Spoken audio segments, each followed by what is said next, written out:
Green Jeans Garden. PLC. Green Jeans Garden.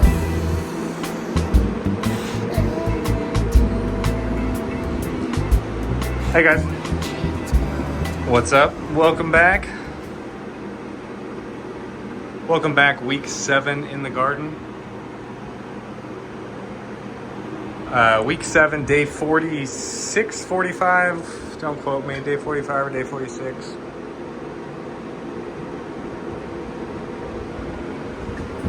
Time to get the trellis in. Told you guys I would get one in. I just needed a buddy to help me, and like everything, I will do it myself. My buddy Joe could actually come and help me out tomorrow morning, but I want to get it done tonight. So the only issue ever is just working it down. The fact that my poles are only here. So let's put some temporary extenders on, just some stakes, just so I can get it up, and then I'll work it down into as low as I can, and ideally get it to about here and be able to take off these extensions. I think right at the top here would be a perfect trellis line. Maybe if I get a couple inches down to get that little group of heads over there up in it. As long as we can support 50 to 70% of the plant, I don't think the secondary buds are going to bring anything too heavily down.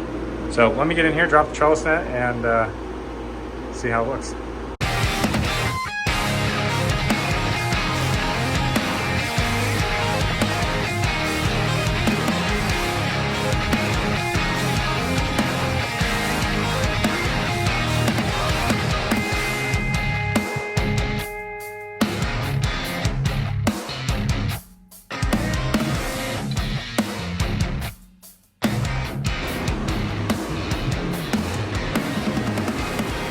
All right.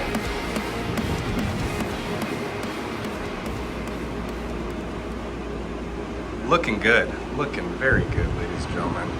Trellis cleaned up. You guys saw me drop it down.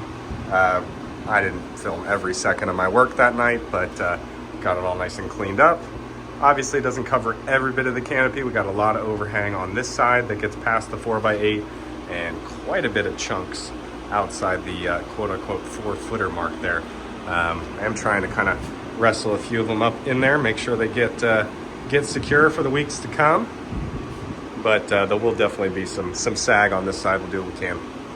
Anyway, looks really good, and the rest of the week, man, I feel like they have just hit the gas on the bulk here every day. When you come in here every day, you don't notice it as much as you guys who maybe see it weekly.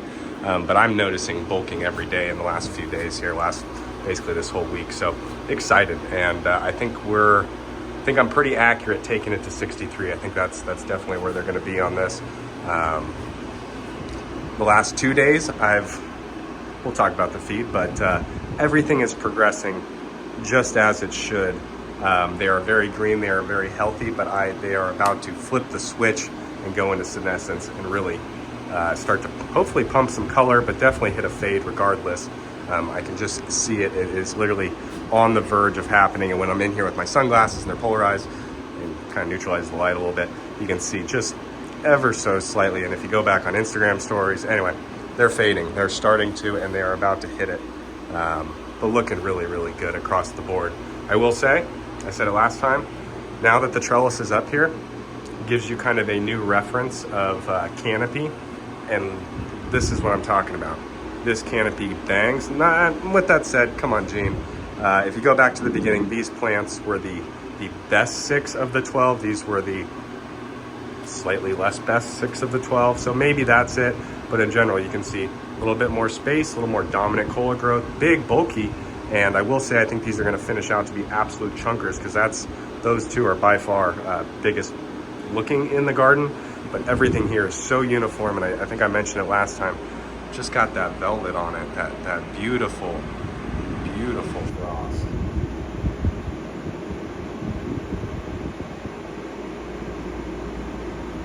So that nice nug meat is full of frost, not just trichomes and foxtails and pistils. These are looking good too. Don't get me wrong. I'm talking smack on this like it's some inferior product. It's absolutely fire. I love it.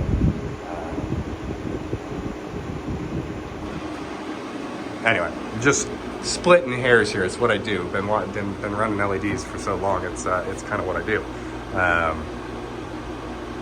But regardless, really chunky over here. So I'm impressed with how it's finishing. I'm impressed with both how they're finishing, but the left side is catching up. Won't talk so much smack on it going forward, but man, it looks good. Looks very good here. So let's get this thing down. We'll talk about why I'm not replacing stuff, but to the board. Conditions, the only major thing, we mentioned it last time, we are officially sub 60 all the time, night and day, and even getting a little below 50 at some points, 48, 47.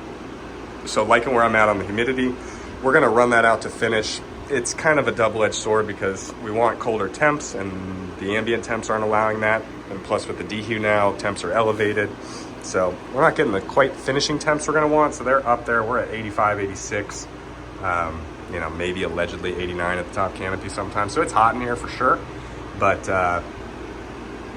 don't seem to be minding it too much. But hoping I can cool it down as we go. If not, we'll dim the lights a little bit, get a little less power in here. In general, it'll be easier to cool. But the plants are transpiring. I mean, that's how you see it on the data. But anyway, that's the only major change. And temp, like I said, it's 85 plus. It's hot in here. But when we're looking at the feed and what I was just talking about, as far as getting to potentially a little bit of a fade here, senescence stage, we dropped both feeds a little bit here. So last week we were feeding 4-2, so we just started to drop that calcium nitrate, and that's where we start to see it, because basically you go from a low nitrogen level here at 4 to 3, we're at like 120, call it 120 to 125 parts per million. Drop here, we basically get to 100, maybe even a little bit less. So really just riding that line on minimal amounts of nitrogen in the system. And then this week I dropped the top of the jacks. I dropped jacks 0, 12, 26, so a little bit less potassium. It's kind of the goal there, just generally knocking the newts down. And then started the week at 2 grams per gallon of calcium nitrate, but trended down to about 1 gram, 1.5 grams per gallon by the end of the week here. So that's why it says 2 to 1.5. And then we're talking the media EC. So what I'm feeding here, this 4 to 3 was about 2 EC. This is coming down to like 1.4, 1.5. Don't quote me on that, but everything is continually on less and less EC. What you're looking at over here is not my solution. It's not what the EC of that is. It's what's the EC of that block. So you may be feeding 2 EC in, but it's gonna stack if you don't flush out enough, yada, yada, yada. So that EC is what I've been showing you guys here, because this is what I believe to get too hot. It's not the input feed, it's but when your media gets too hot. And I think this run from 2 to no more than 5, really I wanted 4.5, but I did get to 5.5. I think that 3 to 4 range creeping in there is just a perfect spot for the kind of grow I run. So light intensities, temperatures, non-CO2, things like that. This is working very good. You might hear guys like Mitten Master and people saying, oh, I'm running 9 or 12 EC in the media. And that's true, they are. There's nothing wrong with it. That's their system. But in my system, kind of on the moderate to slightly up there. So 2.5 to start, all the way up to 5.5. A little bit of dip over the last few weeks, but then working it back up. So we started this week somewhere around 3, and then yesterday we finished at 4.4. And tonight we should be just about at that, but I am gonna trigger a flush into the system. So I'll do like a 15-minute flush at the end of each night here and really start to bring that EC down throughout week 8, and then week 9, it'll basically just be limping along to finish. But with that, we will add we'll add calcium sulfate, because I talked about it last time. I'm gonna try to get away without calcium sulfate. These buds are too thick, too big, too dense. We're not going to chance any botrytis. That's the whole reason we're running stupid dehus and stuff. We don't want to get this far and have it mold out. So anyway, we're going to run the calcium sulfate to keep those calcium numbers up, keep cell walls healthy, strong, and avoid any rot or penetration in there. So that's the goal. That's what's been going on. That's the goal. Solid week 7 here. A lot of people mentioning, hey, it looks like one of your best runs, and I'm not going to deny that. It's a pretty solid run, don't get me wrong, but depends how far you go back. Citrus sap, couple, 1 light, 1 plant, blackberry cream, citrus sap I mentioned. There was, what was the other one? Watermelon Skittles. I'm gonna be honest, you know what makes every time someone says, is this the best run you've ever had? It's a monocrop, guys. Every time I monocrop, you guys are like, damn dude, it's a banger. And it's because, I mean, they are good runs, but when you got two bangers going on and one's 3 feet tall and one's 6 feet tall, it's kind of odd, and I get that. But when I do the monocrop, man, it's a banger every time. And don't get me wrong, this is kind of above and beyond the usual, but I think it's the monocrop that gets everyone excited. Me too. A lot of rosin to come from this, so I'm very excited, very excited. Now, what's for next week? I mentioned it on the nutrients. We're just tapering down and kind of ending out. But I got a little surprise, and it's kind of just, this is really for show. I'm gonna be honest, there's not much it can do at this point. But hey, look what I did. That's a 100-watt driver. Those are some old photo boost strips I had, jankily wired with some solid core wire here, completely open, unprotected. Is what it is. We're riding dirty. Well, let's flip the switch.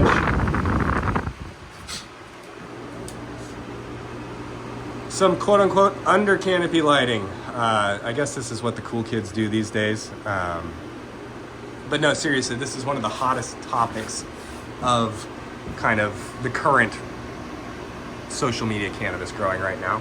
And there is some good merit behind it. Don't get me wrong, if you follow me on social media, I talk some smack. I love to stir the pot. I love to point out some wrongdoings here and there. But don't get me wrong, under canopy lighting, side canopy lighting, inner canopy lighting, they all have a value.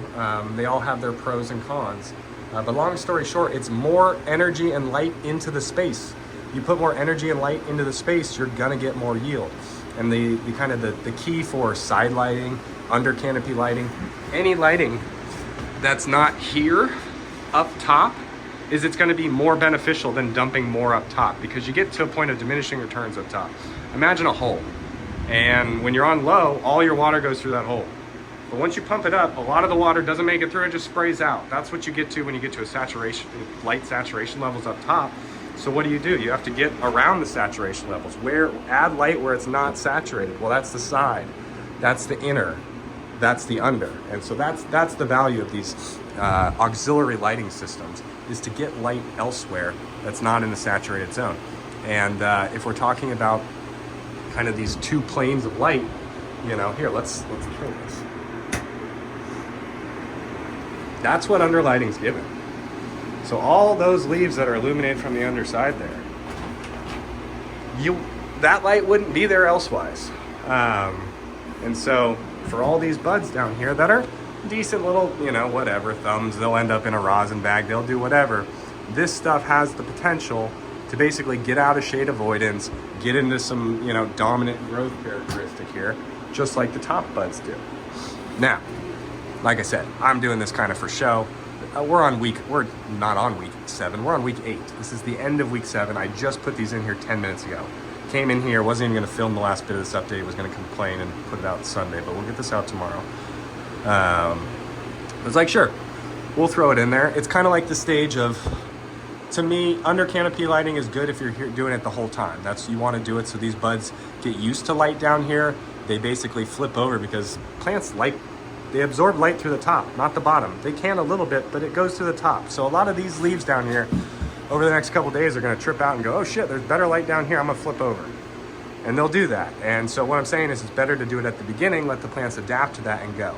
At this point, what I'm doing is kind of like the equivalent of harvesting the top of your canopy and leaving the bottom third or so, or whatever quarter, to quote unquote finish up that last another week after you harvest or whatever.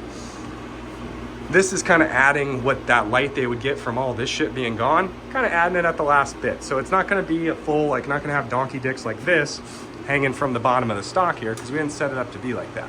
But we are going to help little buds like this and all this under canopy here, especially that one I didn't clean up as much back there, have some potential to actually be useful. And hey, we got the opportunity here to talk about some side lighting, under canopy lighting, inner canopy lighting. It all does the same thing. And I know a lot of you guys wanted to talk about that. And I got a DM today, I talked about a few of them. So my thought on it is, hey, it has value, but it's energy and light into the space, which is gonna require more nutrients, it's gonna require more HVAC, it's gonna require just a general more into your system, so just know it's there. It's not good, it's not bad. It's how you use it. So, like I said, we're doing it for show, and when you do shit like that, it's kind of cool. I'll be honest, the under canopy lights as a photographer or a social media guy, it's got a little swag to it for sure. So, week 7 in the garden complete. Thanks for joining along. This is a fun run. This is a good run. This is a fun run. I'm glad everyone's into it. I am as well. So stay tuned. Next week will be the get the macro camera out, or macro lens out, my camera, my real camera, all my stuff, and take a couple buds that need to. I actually just saw this yesterday when I put the trellis net on. I must have knocked this baby over right here. She is hardened out and she's still growing. Shows no signs of dying up top, so we're gonna let her ride it out. But I am watching that one as first sign of botrytis. Anyway, like I said, end of week 7. Thanks for following along. Thanks for joining. If you haven't already, liked, subscribe, and I will see you next time. Peace. Green Jeans Garden.